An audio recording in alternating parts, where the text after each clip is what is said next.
It's time to Get Your Geek On with Dave Gramillion. Ah, yes.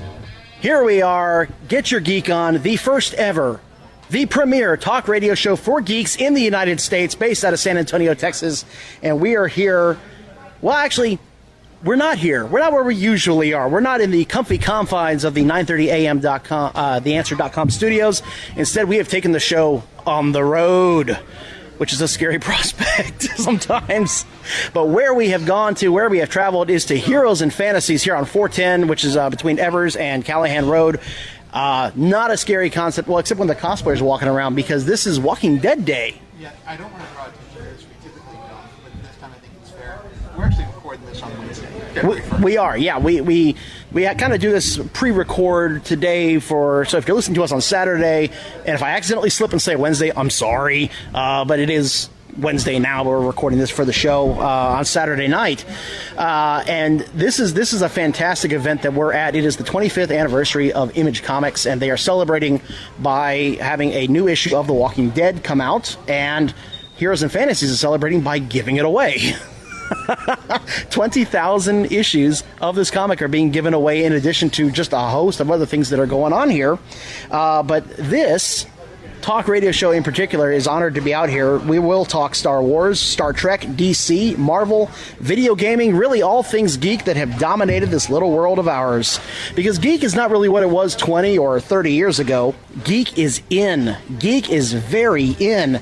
Geek is now mainstream, and that's why we are here to talk the latest and greatest that is geek on 930 AM The Answer and 930amtheanswer.com.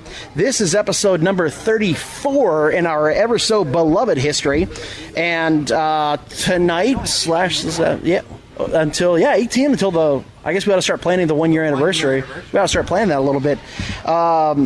Tonight, of course, we'll be talking about Heroes and Fantasies. We'll be talking about the giveaway that's coming on. We also want to recap PAX South. PAX South is officially over. It's officially done. And we had a fantastic time there. We want to talk a little PAX South. We have some Marvel news we want to talk as well. And since we talked PAX South, and since Apple De La Fuente was here earlier talking Alamo City Comic-Con, I want to talk Comic-Con as well, because the season is kind of getting all fired up. We're starting to really, we have that coming up. We have the Dallas Fan Expo coming up. Of course, San Diego Comic-Con. We have a different number of Comic-Cons coming up. We want to start previewing some of those as well. And if we can, I want to squeeze a little Doctor Who news if we can do that as well. But first, let me go ahead and make sure that I have everything necessary in order to run the show. I have, on my left, your right, as you look at your radio dial here, I have Goose, our sound prognosticator here. Further off to my left here, I've got Peter, who is our minion, our resident minion. Also the founder, Grand Admiral, and whatnot of the Star Wars Society of San Antonio. So let's see. Do I have something to drink? Because if I'm going to talk for an hour about what a fantastic event this is, what a great venue this is, I got to have something to drink. So I got that. That works. Also, I like to have a back scratcher on hand because, I get a little nervous and a little itchy. You want to scratch the back there.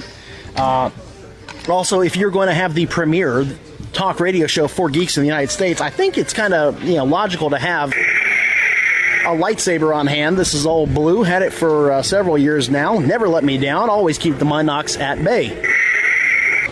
And I have added something here, and that is going to be my sonic screwdriver as well. So we have everything that we need here. We're all rocking something geeky as well. I've got my 8-bit San Antonio Spurs old school shirt on, along with my brand new CLG hats. It's Counter Logic Gaming. We'll talk more about them later. Goose, what are you rocking? Well, you can geek out about many things, including the outdoors, so I'm wearing like a rafting shirt. Plus, you had me do manual labor today. Oh, poor baby. You're going to need a manicure after this. You poor guy. It's just terrible. Well, not a manicure. Peter, what are you rocking? I'm wearing my old San Diego Comic-Con 30th anniversary Star Wars t-shirt. Outstanding. So we're geeked out. We're ready to go here. I want to go ahead and without further gilding the lily, I want to bring on a very special guest here. He is the geek, the chief geek when it comes to all things Heroes and Fantasies. Not that we've ever met before or ever know each other whatsoever. I want to go ahead and slide the mic over here. Actually, you're going to use this one. Here we go, because this is a pretty loud mic. Good gracious. I want to welcome in Adam Conley. Adam, how you doing? I'm good. Outstanding. Okay. Oh, we also got some theme music, which you can't hear because there's no headphones, but just when we listen later on it. yeah, just imagine some extraordinarily triumphant music going on. Excellent. I'll have to look triumphant.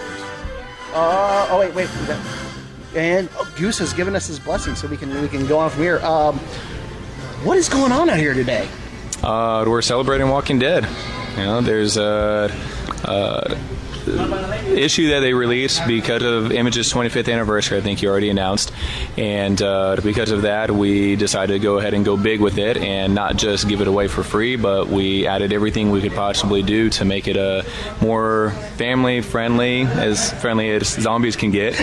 But to invite the whole family out and just have fun. And I like people to come into my store and get an experience and not just a shopping trip.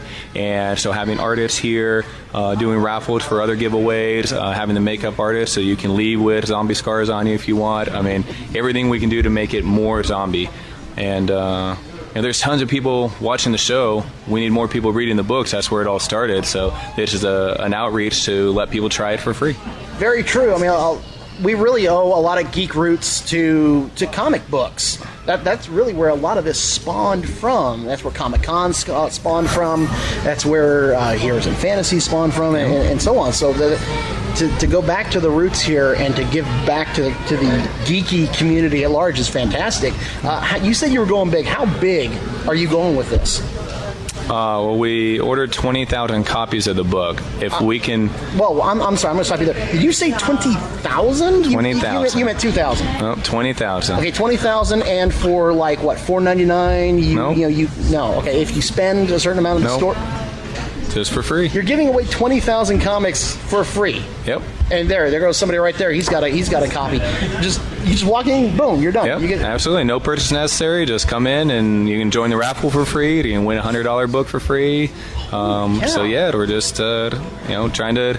Like I said, we want to expand it. Robert Kirkman created a great TV show, but still too many people don't know about the origin. So it's kind of funny. It reminds me a lot of Game of Thrones, where people who watch the TV who never read the books are shocked at what's going on, and people who read the books are like, "Man, we knew about this years ago. Where you been?" Well, there's still tons of people shocked that there even are books. Like, don't even know that it's anything but a TV show. So, yeah, trying to expand that knowledge base a little. Now, are you a big Walking Dead fan by any chance? Yeah, I mean, religious show watcher for sure. I am admittedly not where I should be on the comic book series, but excited to see what's happening in this new one.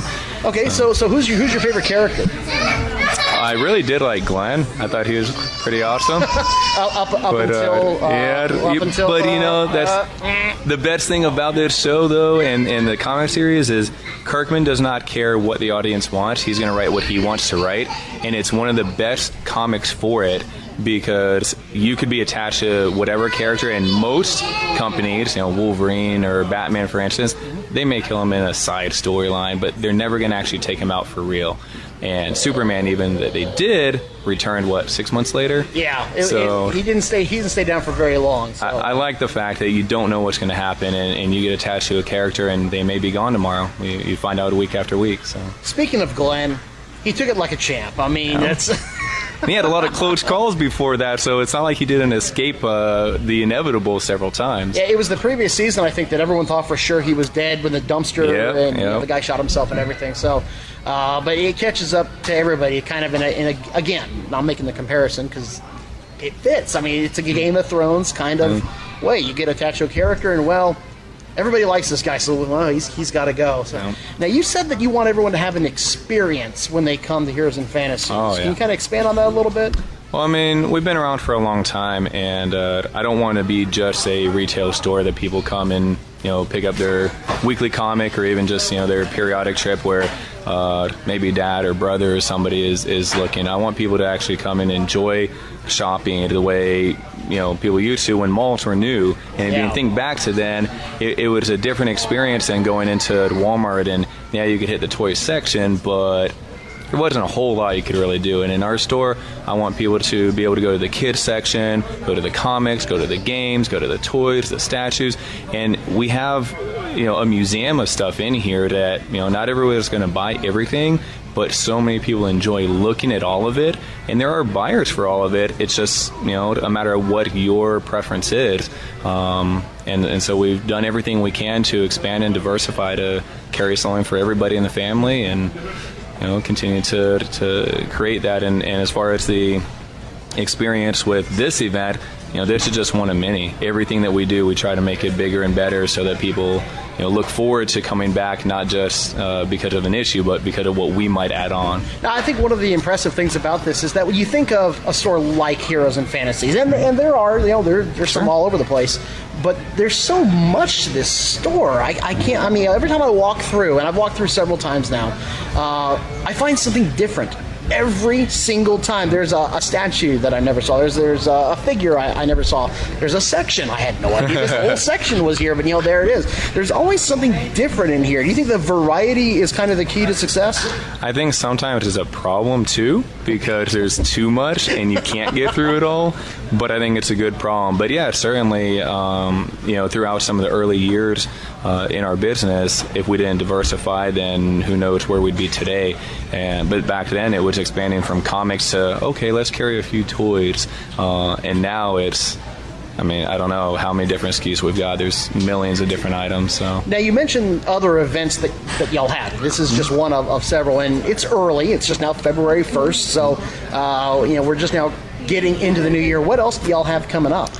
Well, I got some things that I can't really disclose yet. We're still finalizing some details, but this is our 30th anniversary in 2017.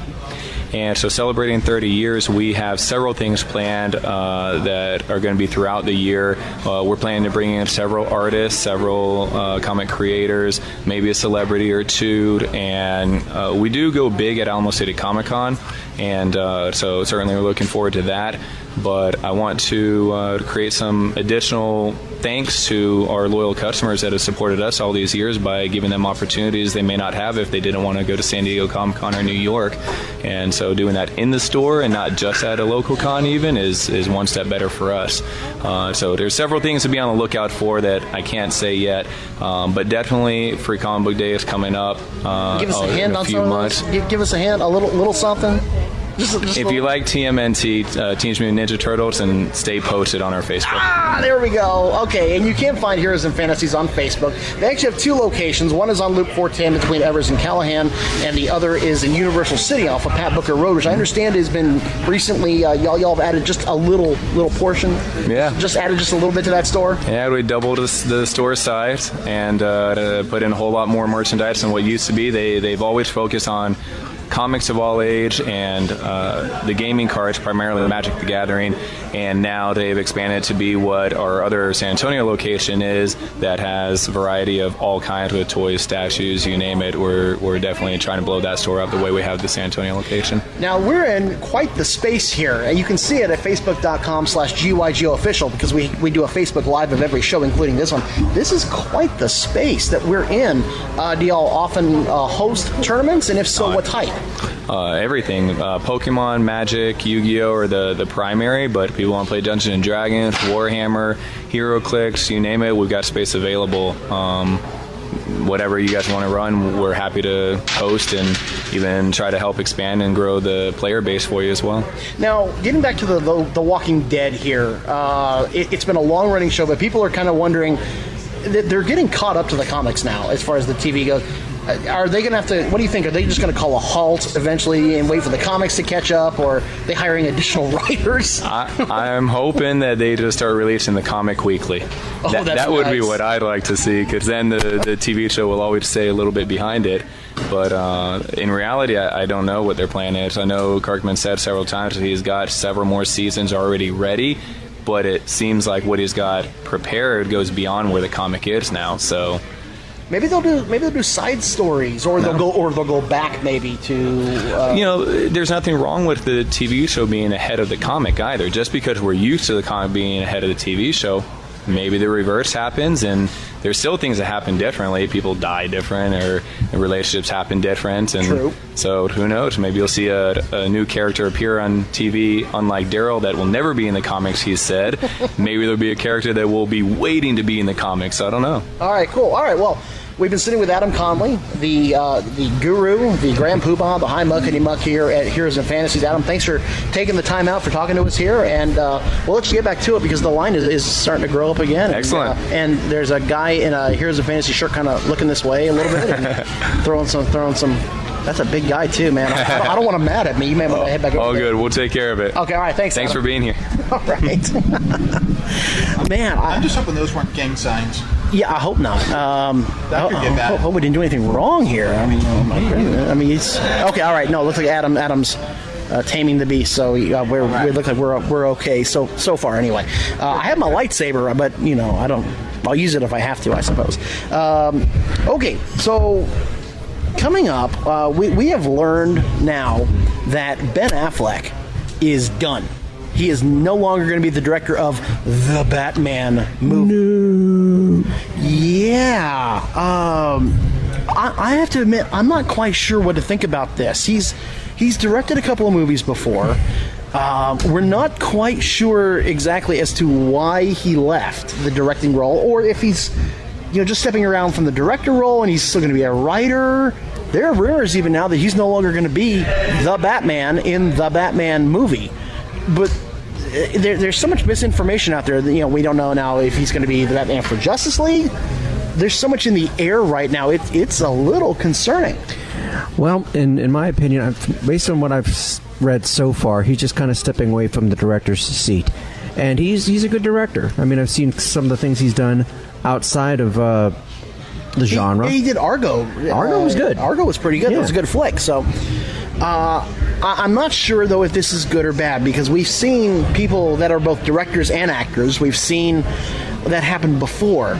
I'm concerned, though, as to what will happen with continuity. We don't know how much was already written. We don't know what his vision was versus somebody else's vision. And, of course, you have to have a director. I mean, someone's got to come along and pick this thing up. And it could be anyone. It could be Michael Bay at this point, for all we know. No. It could be. Let's hope not.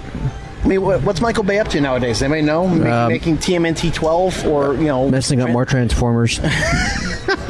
More TMNT. That's right. He does have another Transformers movie done now, doesn't he? Yes, he does, and it's going to be dang good.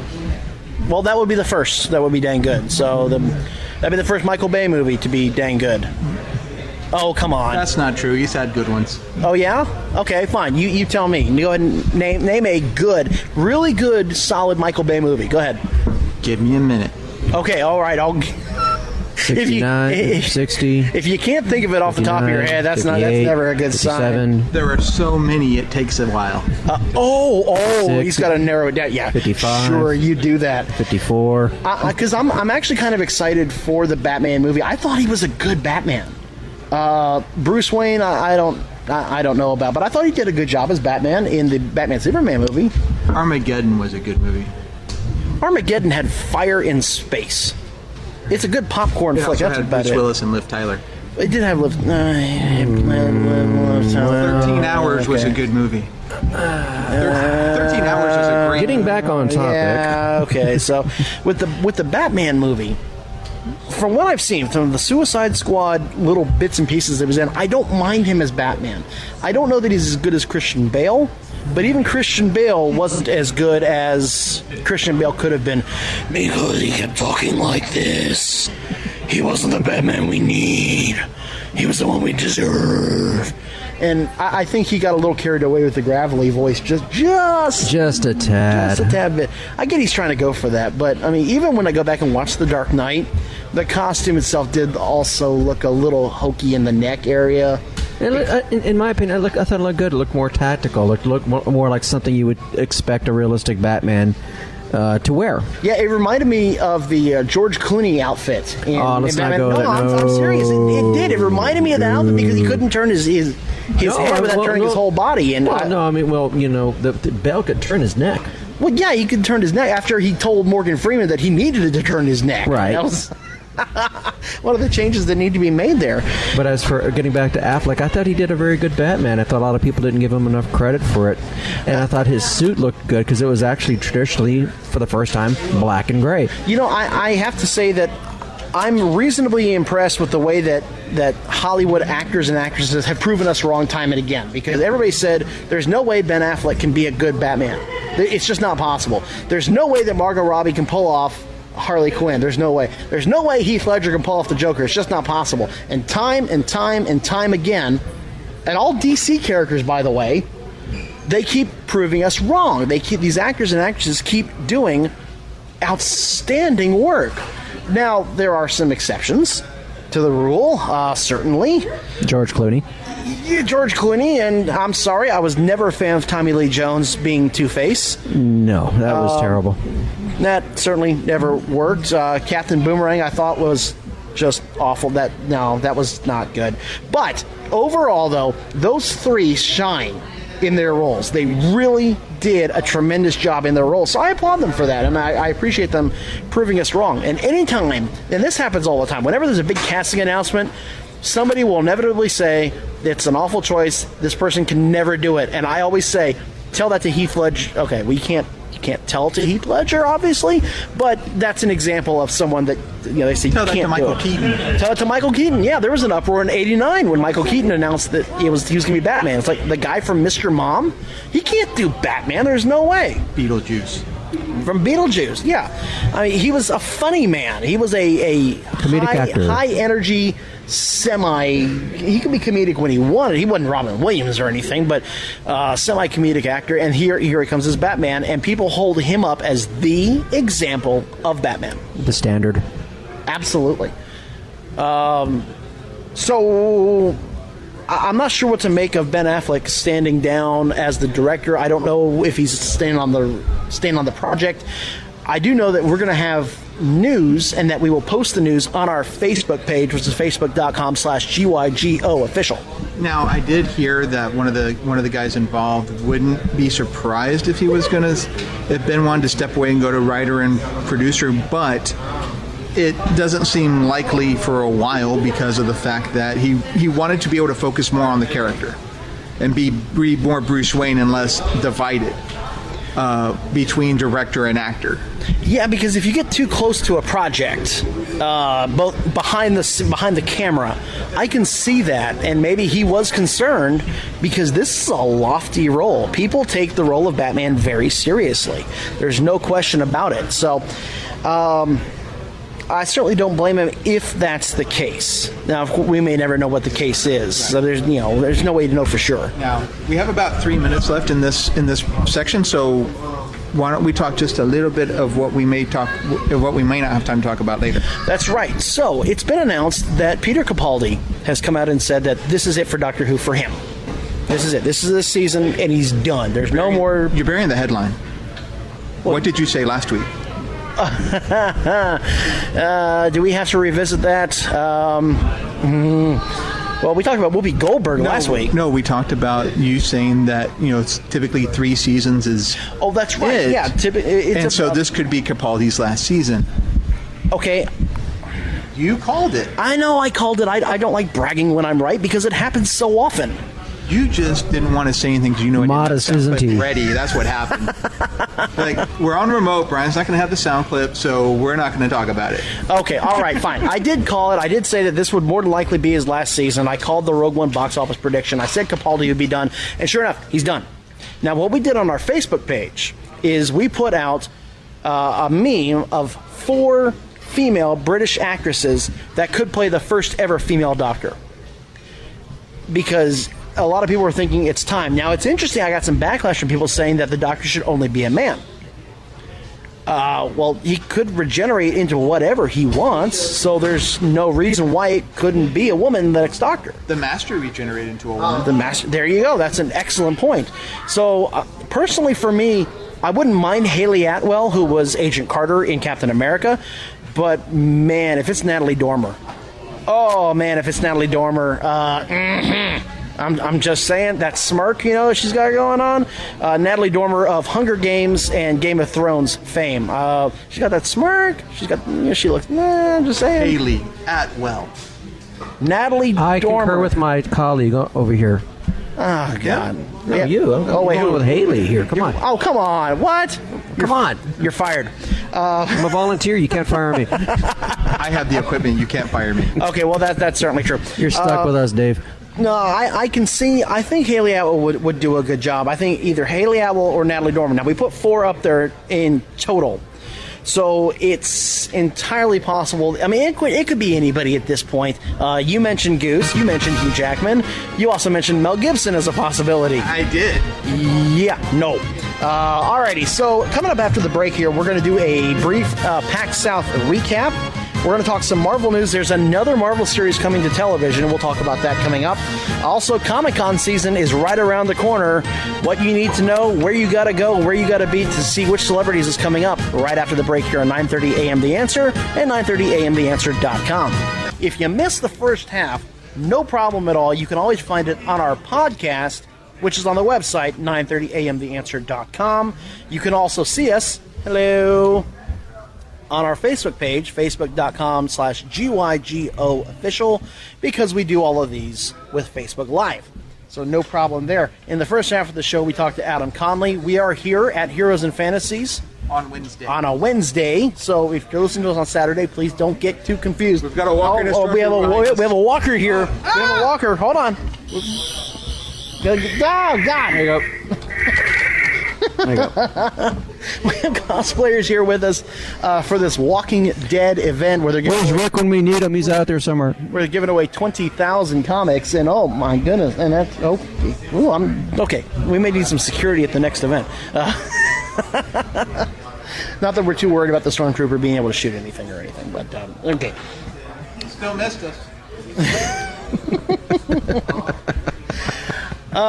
We also talked a bit about the I have Batman. a question, though. Yeah. Oh, okay. Yeah. In a fight between a Stormtrooper and a red shirt? Okay. They both die. You know what? Let me tell you That's if they can something. hit anything. Let me tell you something about Stormtroopers. Okay, I'm getting really tired of the whole Stormtroopers can't hit anything, because you tell me what happened to the rebels on the Tantive 4 at the beginning of Star Wars. They A were New Hope. extras. What do you mean they were extra? They shot Leia twice. They shot her in A New Hope. They shot her in Return of the Jedi. Right. They killed Owen and Beru. They weren't armed. Oh, well, I'm so sorry. I'm so sorry. Well, okay, I'm sorry. What happened to all those rebels on Hoth then? What, they just kind of fell into lasers? Those are extras as well. Oh, whatever. Oh, good gracious. Okay, if you're in a Star Wars movie and if your name isn't Luke, Han, Wedge, Chewie, you're pretty much going to live. Did you just say if your name is Han, you're going to live in a Star Wars movie? Well, and that just gets me right here. Too soon. Okay, if your name isn't Luke. We also talked about the Batman movie in the previous segments. We talked about how Ben Affleck is stepping down as director, but may still be attached to the project. We're just not 100% certain. I do want to talk a little bit about PAX South. That was held just this past weekend. And this segment is brought to you by our friends over at Laser Legend. Laser Legend up on 1604 on the north side, on Lookout Road between I-35. It's on that side of town over there. 4,000 square foot arcade, a two-level laser tag arena, miniature golf. I mean, this place is tremendous. I love going to this place, and I still hold the #1 score on Star Trek pinball. I have not been dethroned yet. This is like for weeks now. I've just been rocking that game. Somebody dethrone him so we can make him work for it again.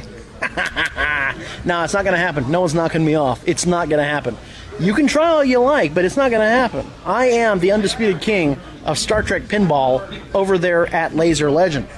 Okay, so PAX South. I am currently wearing my Counter Logic gaming hat, and there's a reason for that, because we sat down with an interview with the CEO of CLG. Now, Counter Logic Gaming, that's where we get into the realm of esports. Esports is quickly becoming just this tremendous force in all of gaming, and now it's starting to kind of permeate over into reality, into other aspects of life as well, because I'm trying to put it into words here. Let me put it to you this way. The Dallas Cowboys in last year did $900 million in revenue. That's 2016. Esports by itself did $843 million. Esports did $843 million. So what is an esport? Well, we're talking about competitive video gaming. We're talking about Overwatch, which if you haven't seen the cinematics for Overwatch, you really should. We're talking Dota. We're talking Hearthstone. We're talking League of Legends. So when it comes to competitive video gaming, the movie that most people associate with that is The Wizard. The Wizard. Because we all love the Power Glove, because it's so bad. That was a strange little movie. If you haven't seen The Wizard, go see The Wizard. It's so worth it. It's Christian Slater and Fred Savage at their finest. It's hilarious. But anyway, getting back to it. So we sat down with the CEO of CLG. And Counter Logic Gaming is a franchise that has different teams involved in esports gaming. And the interview itself was fascinating, but I actually got to watch the Overwatch finals. They had the winter premiere here in San Antonio at PAX South, and we sat down with one of the finalist teams. Now, sadly, they didn't win, but they're a brand new team. They're under a new flag. They're getting things together, so the fact that they made finals was really impressive, and that was Team Ghost. And we got to sit down with the team, and we got to learn about them and talk about the game and everything involved. And PAX itself was tremendous.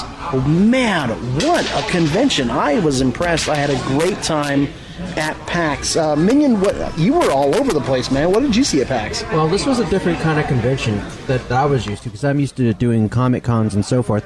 So this was more of an expo. I mean, I'd always heard of PAX, but this is the first time I actually got a chance to go.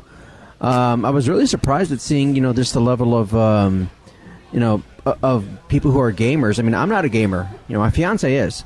But also getting a chance to see not only, of course, all the different cosplayers, but in a bit of a shameless plug here, was when I would tell people, because I would, and as soon as I would get their picture, and I'd say, you could see us here you can tag yourself on our website here, and I hand them a card and stuff, and they're like, they'd get really excited knowing that that we were here.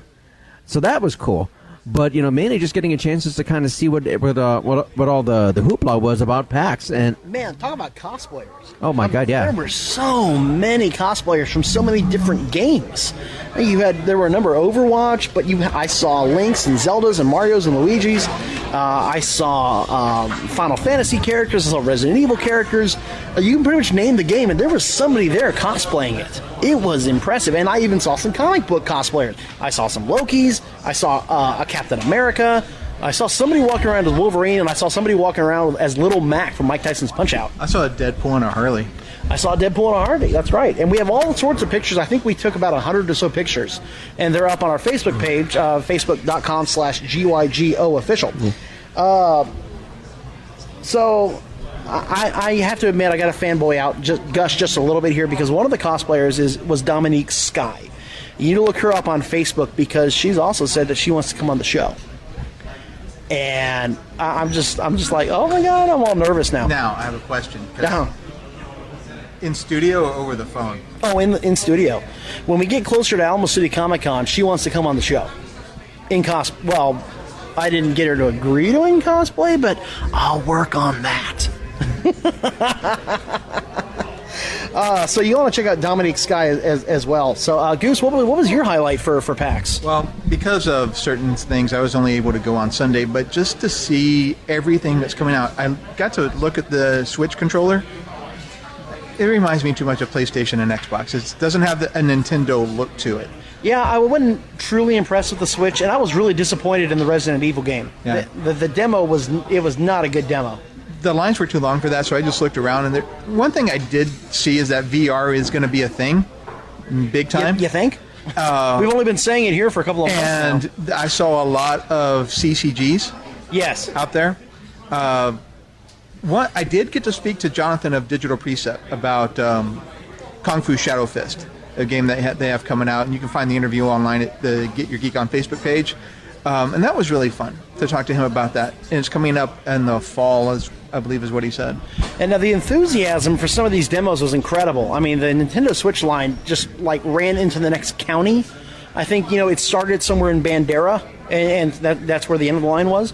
When I got in to do the Resident Evil demo, I went first thing, because they said media could get in, but you got to get in first thing, and they'll get you a little ticket and you can get in.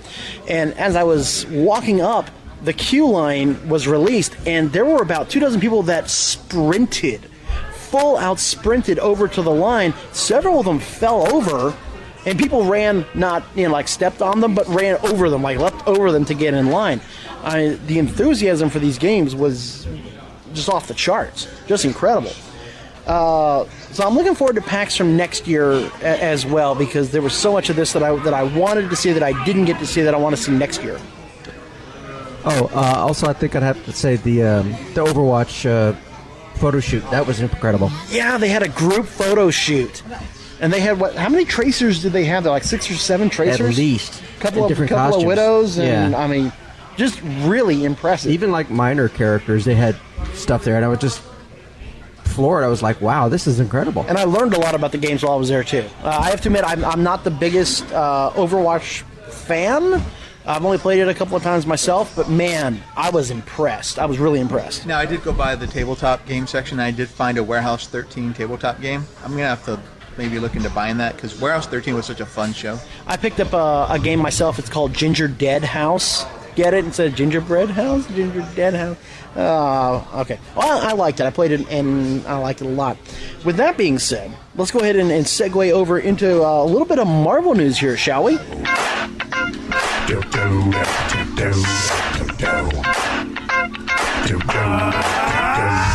This is the sequel to the smash hit No Equal. This one for the true fans with Alrighty, so there's another Marvel series coming to TV.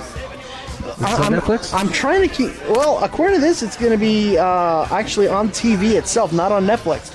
And I'm trying to keep track of all these Netflix series in my mind. It's not easy. So one thing we didn't talk about, we're recording this, as I said, on Wednesday. Yes. February 1st. Yes. February 2nd on NBC. Groundhog Day, the movie? Powerless. Oh, right, that's it. Oh, yeah. Plus, I'm sure AMC will be running Groundhog Day. Probably. I love that movie. That's like one of Bill Murray's best movies. You know, we're not gonna dwell on Powerless just yet but the premiere was Thursday if you're listening to it on Saturday, or tomorrow if you're looking on Facebook Live. So Thursday. Let's just kind of keep it to Thursday here. Okay, so the series is called Cloak and Dagger. And no, this is not the movie that was filmed in San Antonio back in 1984. So no With Dabney Henry Coleman. Thomas. No. Henry Thomas? Nope. No. Love Dabney Coleman. No. Even though it was about that movie was about video gaming and a kid who was clearly on something. But no, it was the 80s. It was the 80s. Who wasn't on something in the true. 80s?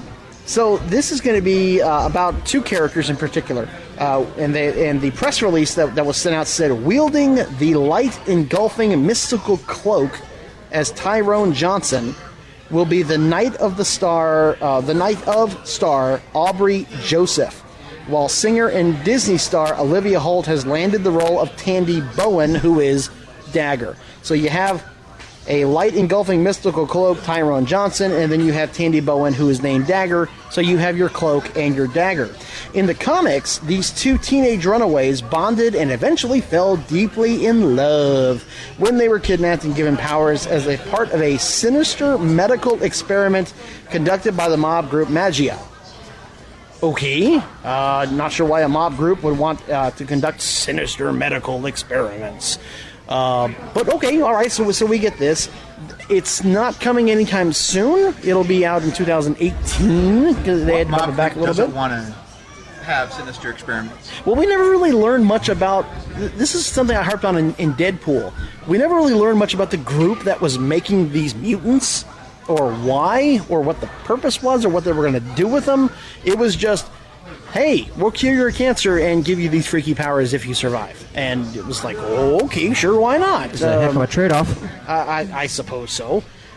So here we have a Disney star going to Marvel. I know, big shock. Try to sustain your surprise there, but it's okay. So what Marvel series do we have now? We have Jessica Jones. We have Iron Fist. Luke Cage. We have Luke Cage. We have Daredevil.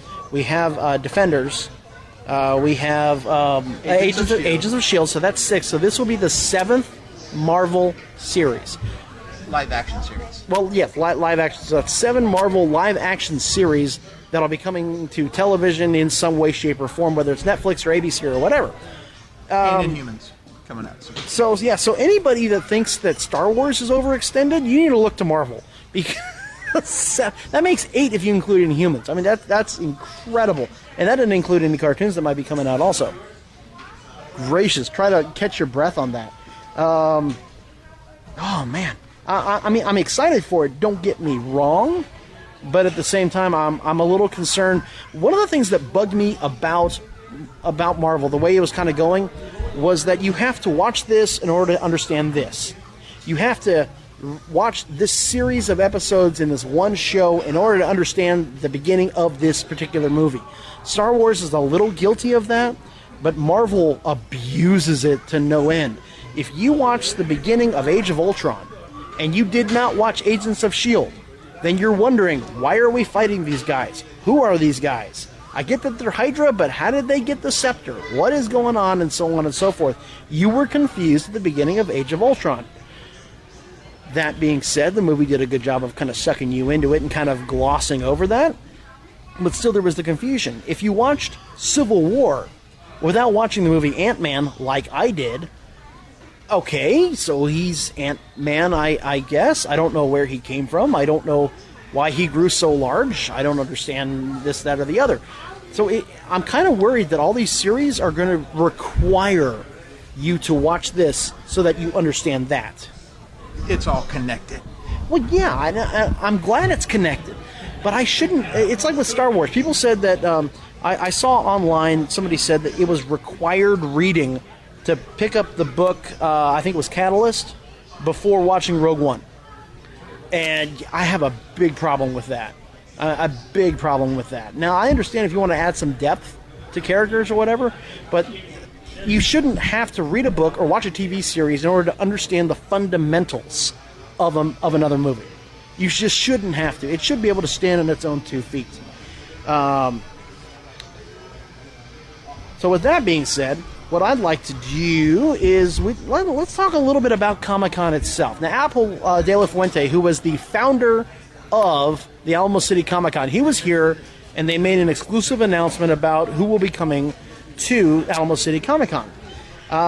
This segment, by the way, brought to you by our friends over at GetGrawlix.com. That's GRAWLIX.com. For those of y'all who are webcomics, you're an artist, you want to get your stuff onto the web, you want to check out their CMS because it makes user-frustrating software into user-friendly software. The Dallas Fan Expo is coming up. Now, we went to PAX, had a great time there. We went to Alamo City Comic-Con last year, had a great time there. The Dallas Fan Expo, which is March 31st to April 2nd in, go figure, Dallas, Texas, has announced that Mark Hamill will be appearing. The Dallas Fan Expo.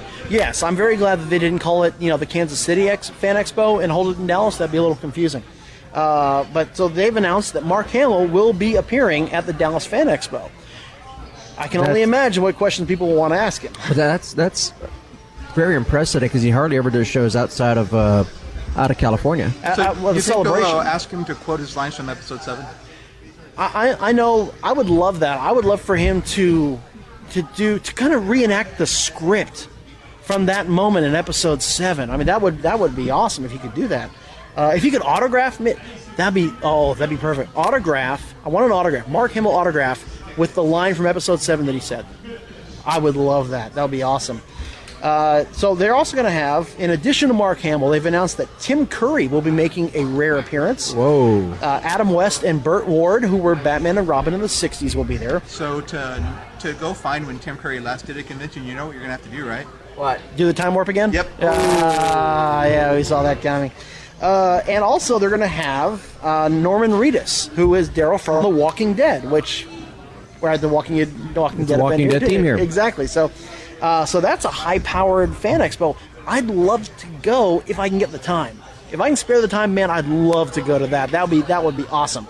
Alamo City Comic-Con has already announced that Corey Feldman and the Angels will be here. Okie dokie. They also have Dolph Lundgren, who will be there, and Carl Weathers will be appearing at Alamo City Comic-Con, and they're coming out with announcements all the time. Man, they are moving. Carl Weathers does have a new show on NBC called Chicago Justice.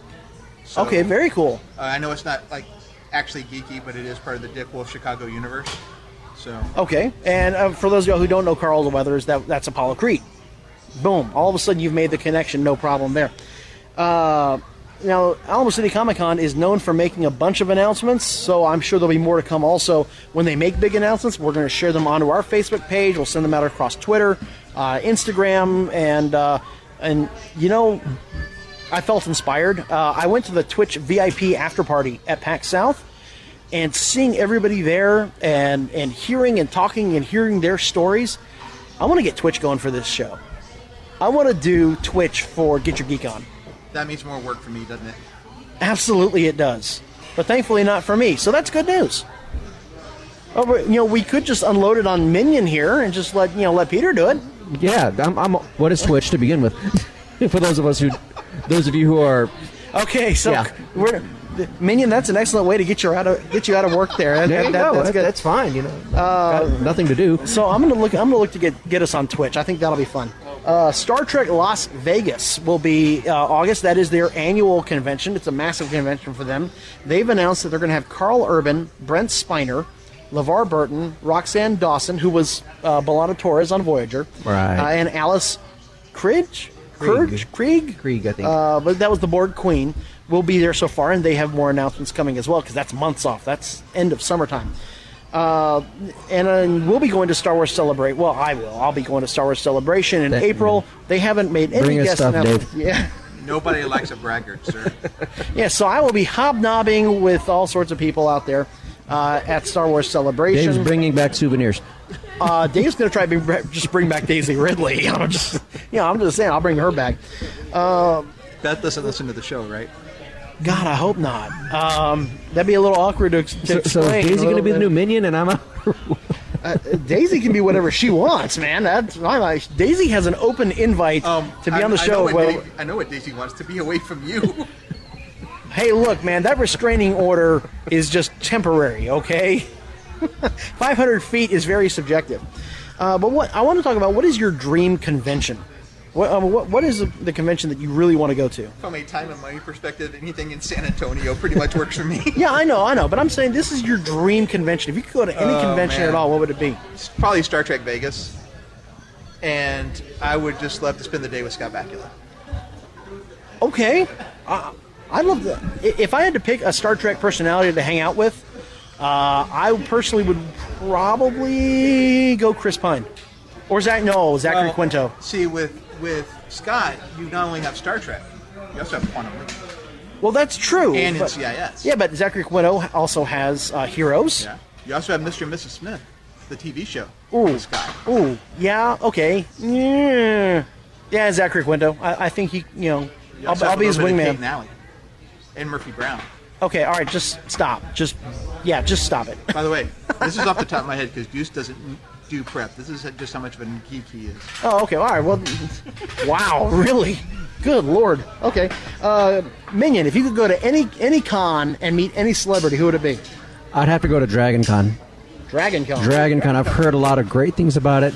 Always wanted to go, but they always have it at a weird time because it's right there at the beginning of the school year, and having worked in education, you kind of need to be around during Labor Day weekend. Other than that, I'd still like to go back and see San Diego Comic-Con one last time. And see which celebrity, though? Haley Atwell.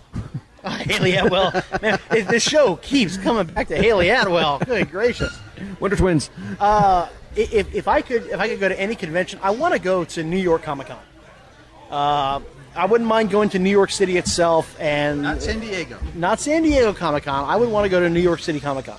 I've done the California thing once already. That was fine and dandy, but I think there's some allure, there's some prestige to going to the Big Apple and attending the Comic-Con in New York City. I think that'd be a lot of fun. I'd love to do that, and if I could meet any celebrity, okay. I want to meet President Scrooge. I want to meet President Scrooge. I really do. Mel Brooks. Yes, absolutely, I do.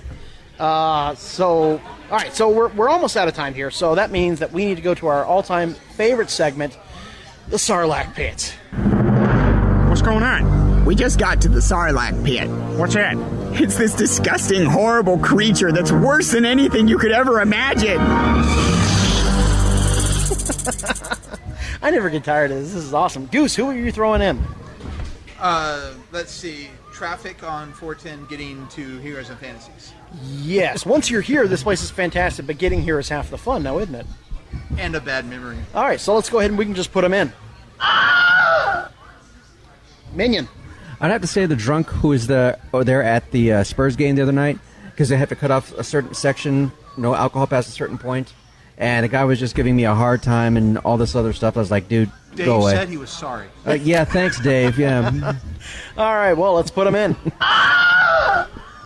I want to take my wife's sinus infection and put it in because she's just miserable right now. She wanted to be here, honestly, but she's just feeling miserable. So take the sinus infection, put it in. On our Facebook page, which is facebook.com/GYGO official, we take all suggestions. We ask that you please leave politicians and celebrities out of it. Takes too long, throw them in. Sean Batson wants to throw in job interviews because he goes for many and walks out empty-handed. Sorry, Sean, so put him in. Brian Neely wants to throw in the bully in high school and online trolls. Put him in. Alrighty. So that'll pretty much wrap it up here for the show. Don't forget to check us out at 930amtheanswer.com, where you can find the most listened to local podcast, which is us. We'll be back here next week, and we're going to stick around Heroes and Fantasies for a little while longer and check this place out. Y'all stay geeky and get your geek on every single day.